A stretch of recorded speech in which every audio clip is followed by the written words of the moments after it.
What is Jesus Christ to many people? Well, to some people, he's little more than a swear word. But to others, perhaps he's a good teacher or a prophet, a man who lived on this earth 2,000 years ago, but died a horrible death on a cross. To many people, he's very small, a little bit like a dot on a page. What is this? You can see what it is, can't you? It's a magnifying glass. Now, I'm using this illustration in the sermon this morning.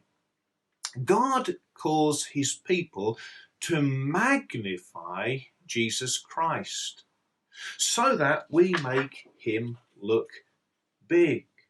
Just as the magnifying glass can make the dot look big, so we are to make Jesus look great and wonderful and glorious.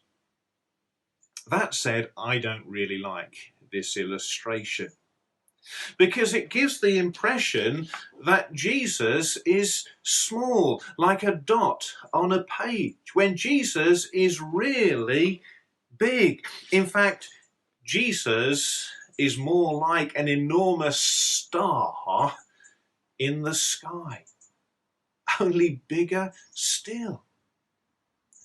A better illustration, I think, would be to talk about us being one of these. Can you see what that is? Maybe that you know someone who's got one of them. It's a telescope.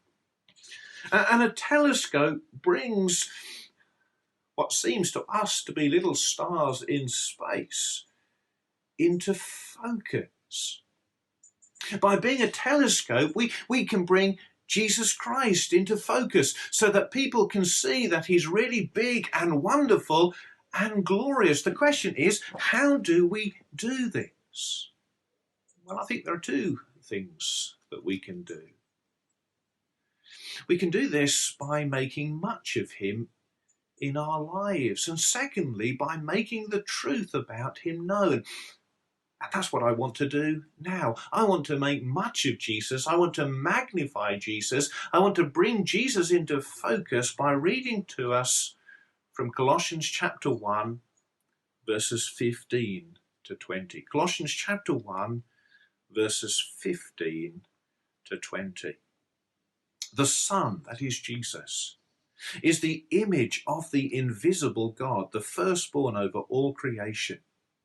For in him all things were created, things in heaven and on earth, visible and invisible, whether thrones or powers or rulers or authorities.